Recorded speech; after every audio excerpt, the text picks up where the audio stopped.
이 145편 분명히 좀 다른 부분이 있습니다. 이 시에는 어떤 상황이 등장하지 않아요. 그러니까 고난이나 뭐 어떤 역경, 그래서 대적하는 원수에 대한 어떤 내용도 없고, 그리고 또 어떤 상황에 대한 호소도 없습니다. 그냥 아주 깔끔합니다. 찬양, 하나님을 노래하는 그 찬양으로 가득합니다. 그래서 좀 더 구체적으로 말한다면 찬양이라기보다는 경배시죠. 찬양은 우리의 삶의 어떠함에 대한 부분을 또 이야기하는 게 함께 들어가 있지만, 경배는 정말 하나님의 그 이름, 하나님의 성품에 대해서, 하나님 하신 일에 대해서 쭉 이렇게 얘기하는, 노래하는 게 또 경배죠. 다윗의 시입니다. 우리 같이 보면서 이야기 나눌까요? 1절, 왕이신 나의 하나님이여 내가 주를 높이고 영원히 주의 이름을 송축하리이다. 예, 우리 되게 익숙한 찬양이기도 하죠. 왕이신 나의 하나님, 그대로입니다. 내가 날마다 주를 송축하며 영원히 주의 이름을 송축하리이다. 여호와는 위대하시니 크게 찬양할 것이다. 그의 위대하심은 측량치 못하리니 대대로 주께서 행하시는 일을 크게 찬양하며 주의 능하신 일을 선포하리로다. 주의 존귀하고 영광스러운 위엄과 주의 기이한 일들을 나는 작은 소리로 읊조리이다. 사람들은 주의 두려운 일에 권능을 말할 것이요 나도 주의 위대하심을 선포하리이다. 그들이 주의 크신 은혜를 기념하여 말하며 주의 일을 노래하리이다.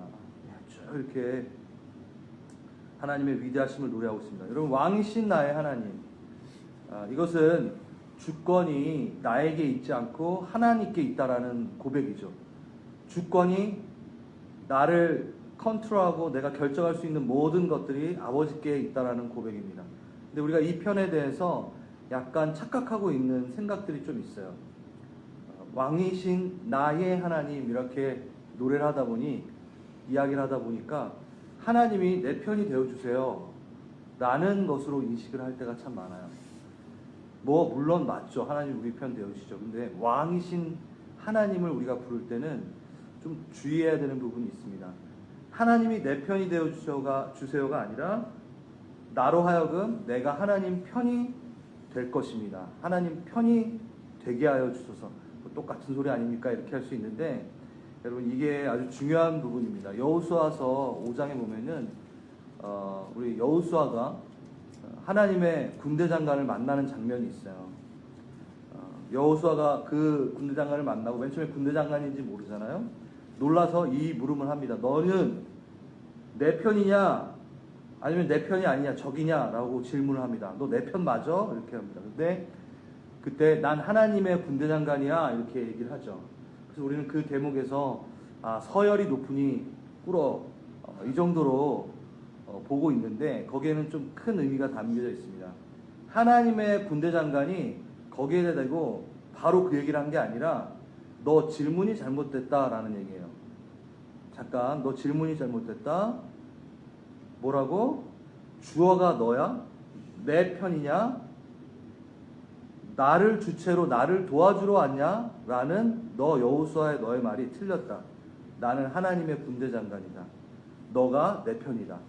그러니까 하나님을 나의 도움으로 모시는 게 아니라 서열이 바뀝니다. 하나님에게 내가 쓰는 거죠. 내가 하나님의 편으로 귀속되는 거죠. 이게 명확한 여호수아 군대 장관이 원했던, 그리고 하나님이 원했던 것은요, 신을 벗는 거에 대한 명확한 이해가 있었던 겁니다. 주체를 먼저 바르게 하고, 상하 명령 체계를 확실히 하는 장면이죠. 하나님을 내 편으로 끌어들이려고 하는 것은 어쩔 때는 하나님을 어떤 부적 정도로 인식할 수 있는 부분이 여지가 있기 때문입니다. 하나님, 내가 이 계획했으니까 나한테 붙으세요. 내 뒤에 붙으세요 라고 얘기하는. 여호수아가 눈치가 빠르죠. 내 주체가 지금 내가 전쟁하는 게 아닌데 너 내 편이야? 라고 얘기했구나. 금방 꼬리를 내립니다. 그리고 신발을 벗고 엎드립니다. 종의 모습으로. 신을 벗는다는 것은 나의 원함으로 다니는 게 아니라 하나님께 맡기는 거죠. 그래서 이 5장에서 이 일이 일어나는데 6장의 여리고 성으로 들어가는 장면이 나와요. 연결되어 있는 거예요. 그래서 신발을 벗고 여리고의 장면 작전 명령을 이제 받습니다. 이제는 군사 작전이 아니게 된 거죠. 무슨 작전이 되게 되면 작전이 아니라 군사적 전쟁이 아니라 이제 믿음의 싸움으로 바뀐 겁니다. 우리가 홀로 설 때는 어떤 군사적 나의 힘을 써서 전쟁을 해야 되는 일이 생기는데, 내가 하나님 편으로 들어가면요, 그때는 무슨 싸움? 믿음의 싸움이 시작되는, 전혀 다른 군사적 장면이 아니라 이제 제의적 장면, 그러니까 예배의 장면으로 바뀐다라는 거예요. 그래서 우리의 모습이 그겁니다. 우리가 스스로 싸우려고 하지 않고 하나님 내 뜻대로 내 길대로 내가 정한 대로 주님 도와주세요 라고 했을 땐 여전히 나 혼자 용을 쓰게 되는, 여전히 나 혼자 외롭게 그 싸움을 하고 있는 나를 발견하게 돼요. 근데 내가 이 모든 이슈에 대해서 하나님 내 편이 될 수요가 아니고 하나님, 내가 하나님 편이 되었습니다. 내 주체가 없어집니다. 하나님께로 들어갑니다. 그럴 땐 이제 우리는 뭐만 하면 되면요, 힘들게 싸우는 것이 아니라 이제 믿음의 싸움만 하면 됩니다. 신뢰의 싸움만 하면 되는 거죠. 이게 바로 왕과 종이 누릴 수 있는 기막힌 선물입니다. 예수님께서 십자가 지시기 전에 장면으로 잠깐 가볼까요? 로마 총독 빌라도가 권력을 갖고 있는 빌라도죠. 또 똑같죠? 비슷하죠? 묻습니다. 너가 유대인의 왕이냐? 예수한테 물어봅니다. 그때 너 말같이 내가 왕이다 라고 얘기합니다. 그러면서 요한복음에 보면 곧 진리에 대하여 증언하는 것이다. 무릇 진리에 속한 자는 내 음성을 듣는다 라고 얘기하는 거죠. 심플하죠? 진리에 속한 자는 무슨 음성을 들어요? 예수가 왕이라는 걸 듣는데요. 그러니까 우리가 진리라고 했을 때 또 다른 어떠한 내용들이 있지만 예수님이 분명히 말하는 것은 진리에 속한 자는 누가 왕인지를 알고 있다. 그러니까 진리에 속한 자는 내 음성을 듣는다라는 것은 내가 예수가 왕이다라는 것을 듣게 돼 있다. 그래서 우린 진리에 속한다고 했을 때 다른 어떠한 것이 아닌 나의 왕이 누구신가를 알게 되는 거죠. 구원자, 구속자, 보혜사, 도우시는 분 다 있지만 예수님은 명확하게 진리에 속한 자는 내 음성을 듣는데 그 소리는 어떤 소리냐? 예수가 왕이다! 라는 소리를 들을 것이다. 그래서 예수의 진리에 속한 자라는 어디에 고개를 숙여야 될지, 어디에 경외를 표해야 될지를 아는 거죠. 제가 저저번 주 설교 때 그 하나님을 두려워하는 믿음이라는 부분을 얘기하면서 좀 얘기를 했어요. 이 부분에 좀 더 얘기할 것들이 좀 많아진 것 같아요. 질문도 있고 그러니까.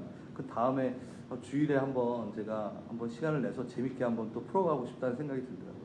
근데 요 왕이신 하나님에 대한 부분에서 한 번 더 얘기하고 싶은 건요, 여호와의 사랑, 여호와의 자비를 통해 그 돌보심을 누리는 것도 있지만 또 다른 차원의 선물을 맛볼 거라고 분명히 말씀을 드렸잖아요. 왕과 종으로서 여기 나옵니다. 19절. 우리가 지금 읽진 않았지만 145편 19절입니다. 그는 자기를 경외하는 자들의 소원을 이루시며 또 그들의 부르짐을 들으시다 구원하시리로다. 20절. 여호와께서 자기를 사랑하는 자들은 다 보호하시고 악인들은 다 멸하시리로다. 달라요, 조금씩. 참 재밌는 게 하나님을 경외하는 자에게는 항상 뭐가 조금 붙냐면요, 보응이 붙고 소원을 이루게 해주신대요. 야, 이거 기막힌 비밀 아닙니까? 여러분, 하나님한테 뭔가 좀 얻고 싶고 보응을 받고 싶고 보상을 받고 싶고 여러분의 소원을 이루기 위한다면 왕이신 하나님을 찾으세요. 왕이신 하나님. 친구이신 하나님 이전에, 아버지 되신 하나님 이전에. 왜냐하면 성경에서 계속 그렇게 얘기하고 있거든요. 잠언서 22장. 여호와를 경외함은 겸손의 그 보응이 있는데 재물이 있을 것이고 영광이 있을 것이고 생명이 있을 것이다. 네, 놓치지 마십시오. 이사야서 33장. 여호와의 경외함이 너의 보배다. 그 보배가 구원이고 지식이고 지혜다. 네, 그러니까 말씀은 말씀대로 따라가면 됩니다. 그러니까 하나님 왕으로서 내가 경외하고 예우할 때 받는 보응이 있다라는 거예요. 선물이 있다라는 거예요. 소원을 이루게 하시는. 그래서 여러분 기도할 때도 왕이신 나의 하나님 하고 여러분의 지혜를 구하시고 지식을 구하십시오. 왕이신 하나님, 내가 부족함이 있는데 채워주십시오. 이렇게 여러분 소원을 다지시기 바랍니다. 참 재밌는 게 우리가 성경의 인물들을 보면요, 다 되게 뛰어난 어떤 하나님의 사람들은 다 그 앞에 엎드렸던 경험들이 있어요. 바울도 다메섹 도상에서 완전히 납작 엎드려가지고 예를 표하는 것도 있었고, 베드로도 나를 떠나십시오라고 할 정도로 왕을 대우하면서 엎드러졌던 적도 있고. 그래서 성경을 잘 보면요, 하나님하고 친밀하다고 생각하는 그 사람들도 다 종으로 그 역할을 하고 있고, 그게 뭔지를 알고 있어요. 요한은 어땠나요?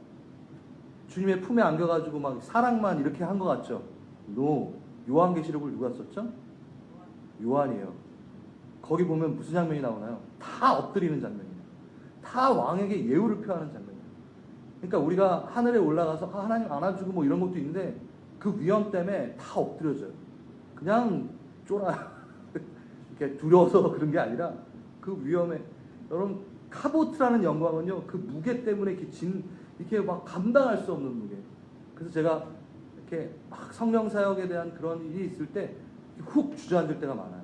온 힘이 빠지고 완전히 엎드려지고 막 일어서질 못하는 그런 일들. 그렇다고 막 뒤로 자빠져 이건 아니고 지혜로워야 됩니다. 근데 하나님 정말 그렇게 역사하실 때가 있어요. 많이 제가 또 경험을 해봤기 때문에. 그래서 여러분 다양한 하나님의 성품을 재밌게 누리십시오.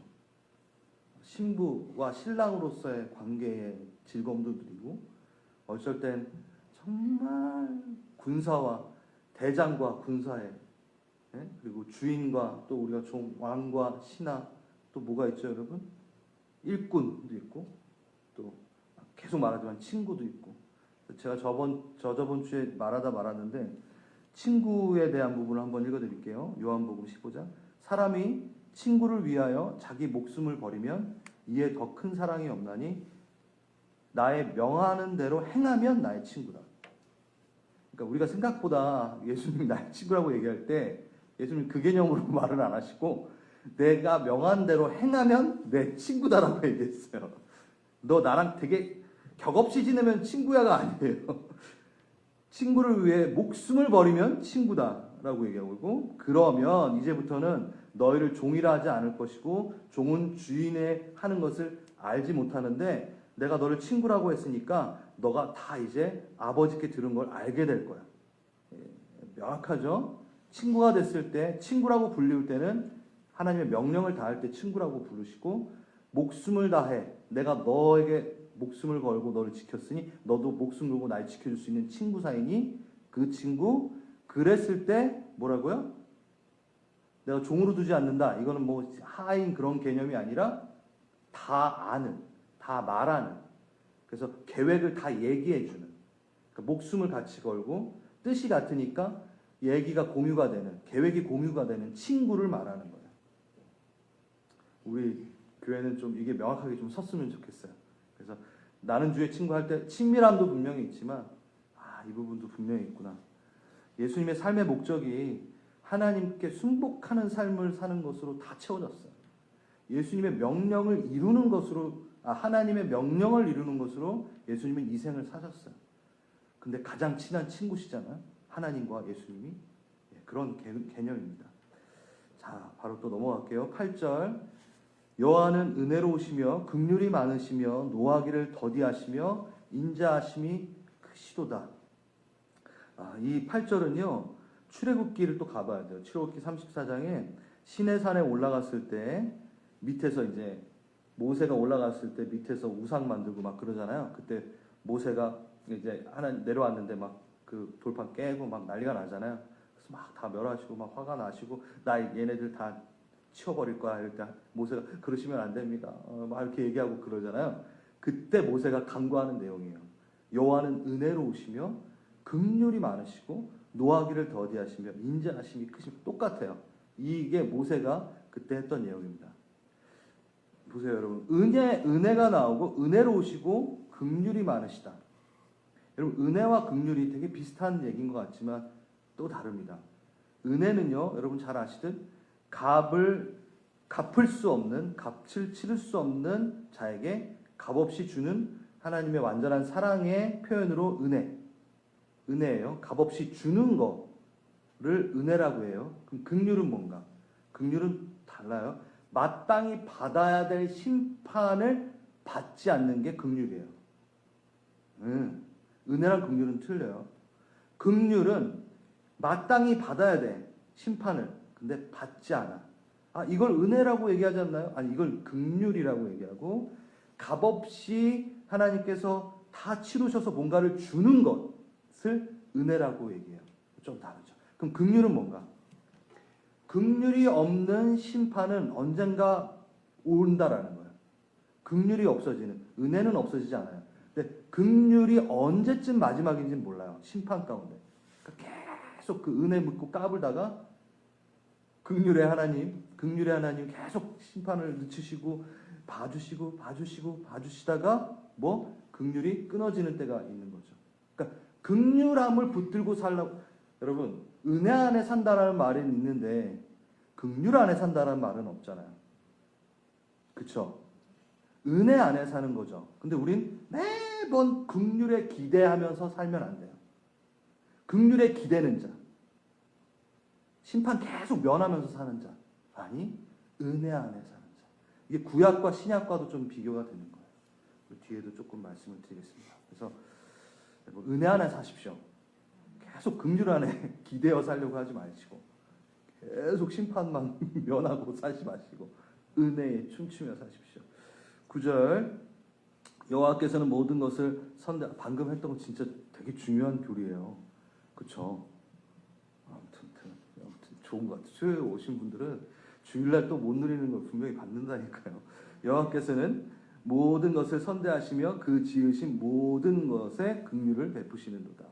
계속 이제 은혜, 긍휼, 선대, 긍휼 이렇게 좀 뒤에도 계속 그렇게 나와요. 10절, 여호와여 주께서 지으신 모든 것들이 주께 감사하며 주의 성도들이 주를 송축하리이다.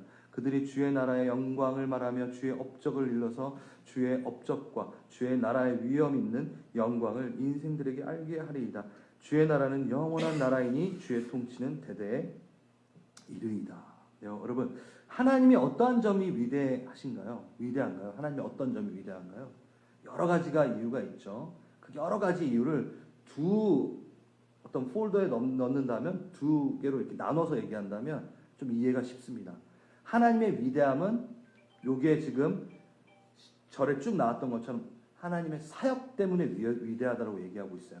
여기 10절 하나님의 창조하심, 9절 선대하심, 아까 4절에는 능력으로 행하심, 11절 주의 업적, 그러니까 구원하심, 그 일들, 그리고 12절 주의 나라를 이루심, 그래서 그 나라 가운데 우리를 초청하심, 어떤 사역이, 하나님의 그 사역이 어느 누구도 못하는 사역이기 때문에 하나님 위대하다라고 얘기하고, 사역에 대한 부분, 하나님의 사역에 대한 부분, 일하심에 대한 부분, 그리고 또 하나는 하나님 본성, 본질, 하나님의 속성 때문에 위대하다라고 얘기하는 거죠. 그래서 전능하신 하나님, 그렇죠? 그건 일하신 게 아니고 그대로의 하나님이시잖아요. 무소부재 하나님, 영원하신 하나님, 불변하신 하나님, 또 신비로우신 하나님.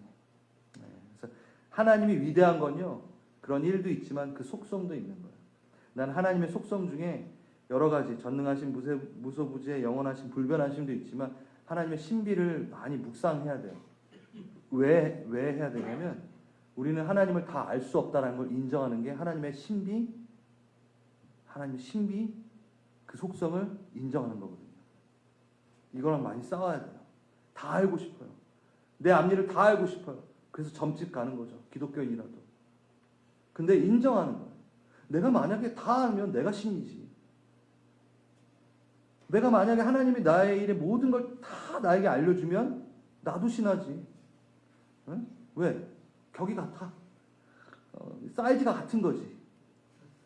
여러분, 무조건 하나님은 신비로워야 돼요. 그래서 나는 몰라야 돼요. 하나님의 일에 대해서 다 알 수 없어요. 그래서 하나님의 신비를 인정하는 것은 정말 좋은 믿음입니다. 진짜 좋은 믿음이에요.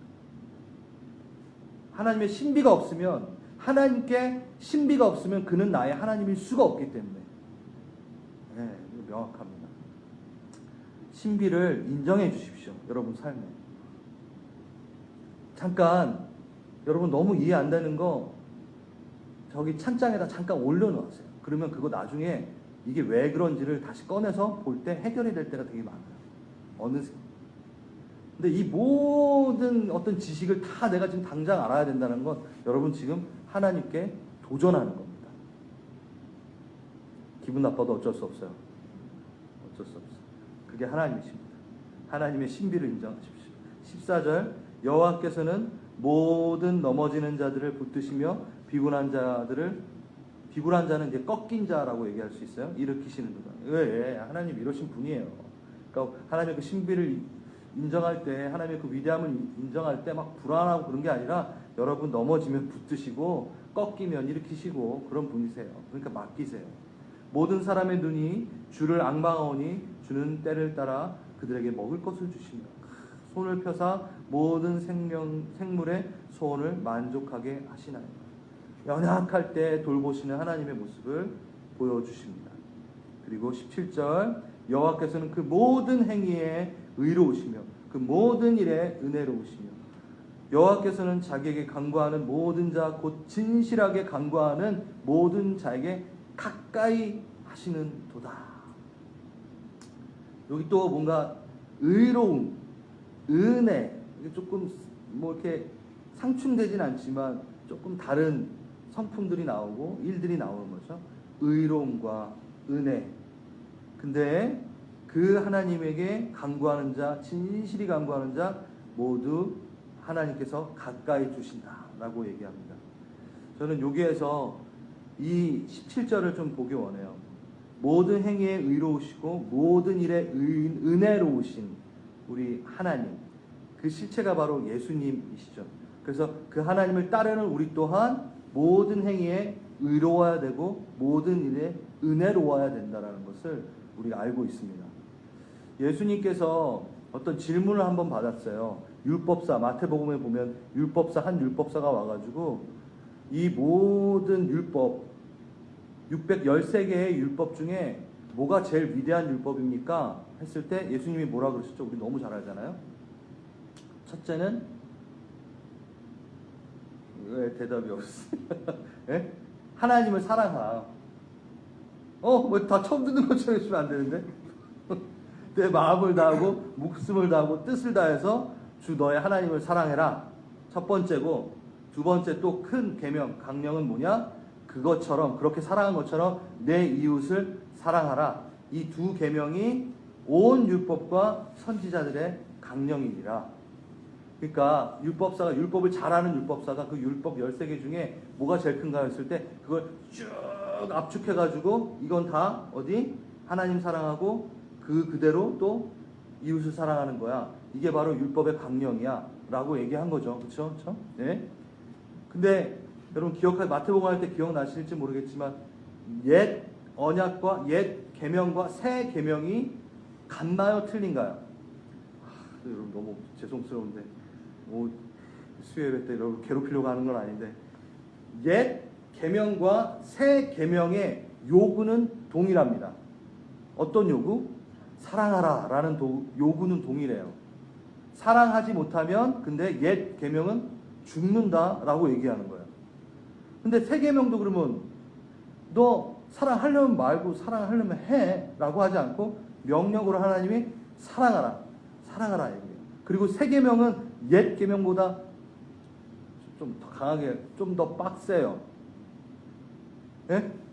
누군가에게 도둑질을 하지 않았는데 도둑질을 하려 하는 마음만 있어도 계명을 어긴 거예요. 예수님이 그렇게 말씀하셨잖아요. 살인하지 말라. 아니야. 너가 누군가를 미워하는 마음만 있어도 살인한 거야. 예수님이 더 업그레이드 시켜놨지 더 쉽게 만들어 놓지 않았어요. 계명을. 근데 우리는 되게 예수님은 사랑이고 하나님은 되게 무섭고 막 이렇게 생각하는데 예수님이 더 디테일하게 아주 그냥 얘기를 해놨다라는 거죠. 자, 이거 뭐냐. 예수님이 그 율법의 요구를 자기가 다 치렀기 때문에. 율법의 요구는 뭐죠? 안 지키면 죽는다. 그래, 안 지키면 죽는 거 내가 감당할게. 너네 못 지키잖아? 너네 못 지켰잖아? 그 율법이 요구하는 거를 내가 그게 율법의 완성되신다는 거예요. 내가 그걸 할게. 그리고 그 어떤 사람이 그걸 해야 되죠? 율법을 어기지 않은, 그러니까 죄가 없는 자가 그걸 해야지만이 그 요구를 실행하는 거죠. 너무 긴 내용을 너무 짧게 막 얘기하는데, 아무튼 그래서 예수님이 그 율법의 요구를 이루십니다. 죄가 없으신데 그 모든 걸 다 지켜내시고 안 죽어도 되시는 분이, 죄가 없으신 분이 죄를, 그 율법을 다 어긴 자들을 위하여 그 요구를 다 행합니다. 그래서 나를 통과하면 그 율법을 행하는 것이 이제는 은혜 안에서 행하게 된다는 거예요. 율법은 두려움 안에서 행해요. 아우, 나 죽으면 안 돼. 나 구원받아야 돼. 그래서 하잖아요. 옛 계명은. 근데 새 계명, 십자가의 사건 이후에 예수 안에 들어간 그 새 계명 안에 거한 자는 이제는 무서워서 죽기 때문에 그걸 하는 것이 아니라 예수의 사랑 때문에, 예수의 그 헌신 때문에, 예수의 그 은혜 때문에 그 은혜 안에서 예수를 닮아가며 그 사랑을 행하는 거죠. 사랑을 행하지 말라가 아니에요. 좀 어려우니까, 옛 율법 어려우니까 좀 너네 좀 느슨하게 해줄게. 절대 그러지 않으셨어요. 더 진하게, 더 힘들게 원수까지 사랑하네 이거래. 막 예수님은.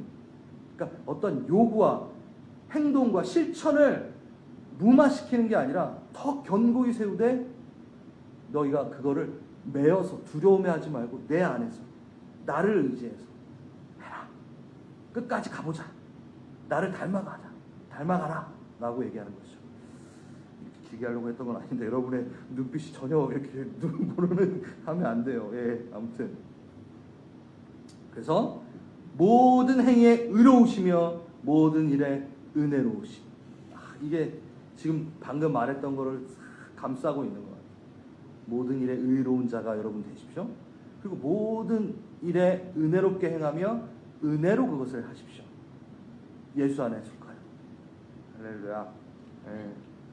그래서 원칙이나 율법에 헌신하지 마시고 인격에 헌신하는, 예수께 헌신하여 나아가는 분들 되길 바랍니다. 19절 20절 우리가 아까 읽었던 거예요. 그는 자기를 경외하는 자들의 소원을 이루시며 또 그들의 부르짖음을 들으사 구원하시리로다. 경외하는 자에게 소원을 이루게 하시며, 20절 자기를 사랑하는 자를 보호하시고, 그 다음 악인들은 다 멸하시리로다. 21절 마지막, 내 입이 여호와의 영예를 말하며 모든 육체가 그의 거룩하신 이름을 영원히 송축할지로다. 이 마무리하면서 아까 그 왕이신 하나님을 대했던 그 모습에 한 번 더 우리가 정리를 하고 싶습니다. 여러분, 우리 히브리서 12장에 좀 길게 후반부에 나왔던 징계에 대한 부분을 저번 주 주일 예배 때 한 번 그냥 읽고 제가 끝냈어요. 솔직히 징계 기억하시죠? 징계가 없으면 사생아야. 징계가 있는 건 너가 아들이기 때문에 징계하는 거야. 그 얘기가 있잖아. 그렇죠? 야, 진짜 아빠면 당연히 질책을 하고 바른 길로 가도록 인도를 하지. 그게 하나님이란다. 그래서 징계는 사랑이 있다라는 증거야 라고 히브리서 기자가 말하고 있는 거예요. 지금 이것도 똑같아요. 그래요. 근데 그 징계를 무시하는 자는 멸하게 되는, 악인의 자리에 서서 멸하게 되어지는, 멸망받게 되어지는 일들이 생기는 거죠.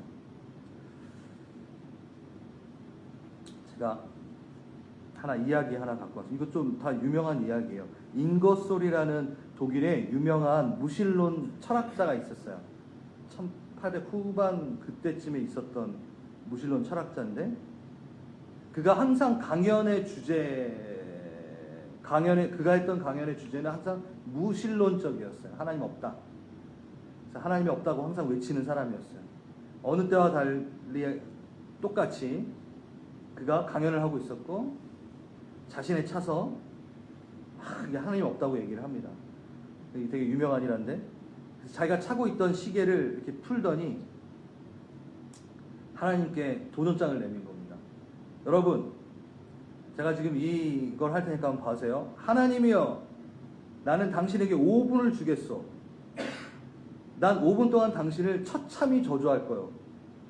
만약 당신이 살아있다면 나를 그 5분 안에 저주하고 형벌을 내리오. 뭐라고 해야 돼? 내려야 돼요. 옛날 사람 이렇게 하려고 하니까. 그리고 5분 동안 입에 담을 수 없는 욕설을 하나님께 저주하고 모독하기 시작했어요. 근데 5분이 지나도 자신에게 아무런 변화가 일어나지 않자 아주 더 의기양양해져서, 여러분 보십시오. 이만하면 하나님이 존재하지 않는다는 사실이 충분히 입증되지 않았습니까? 이렇게 얘기를 한 거예요. 그때 강연장 뒤에 한 노인이 앞으로 걸어 나왔대요.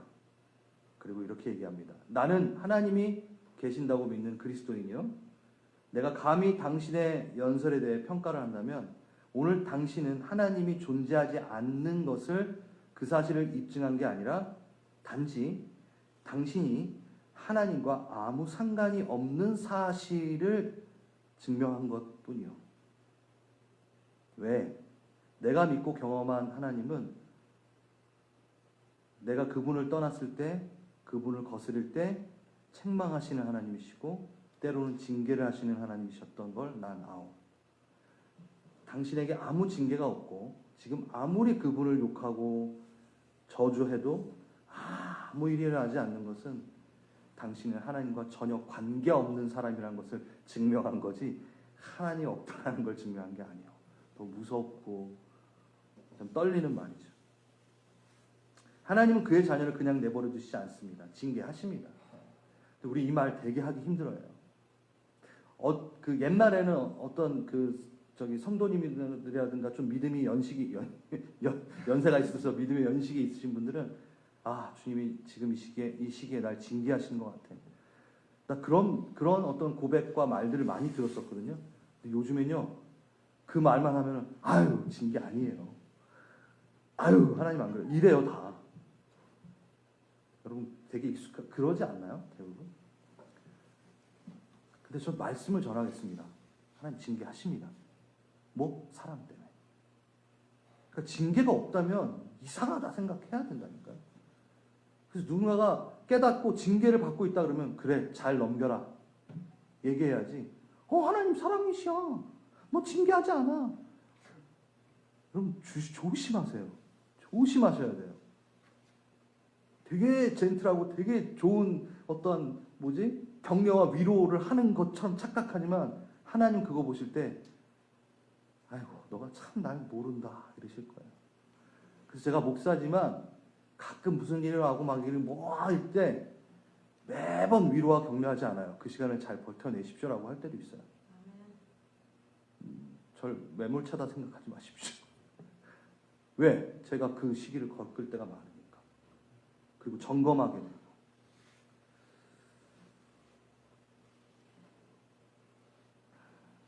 주님 앞에 나아갑시다. 그래서 제가 우리 기도를 할 텐데, 오늘은요 제가 그 기도 제목을 뚝뚝 떨어뜨려 가지고 준비했어요. 뒤에 불 좀 꺼주시고, 우리 괜찮다면 음악도 좀 켜주시고, 개인 기도 기도하세요. 회원자매 기도.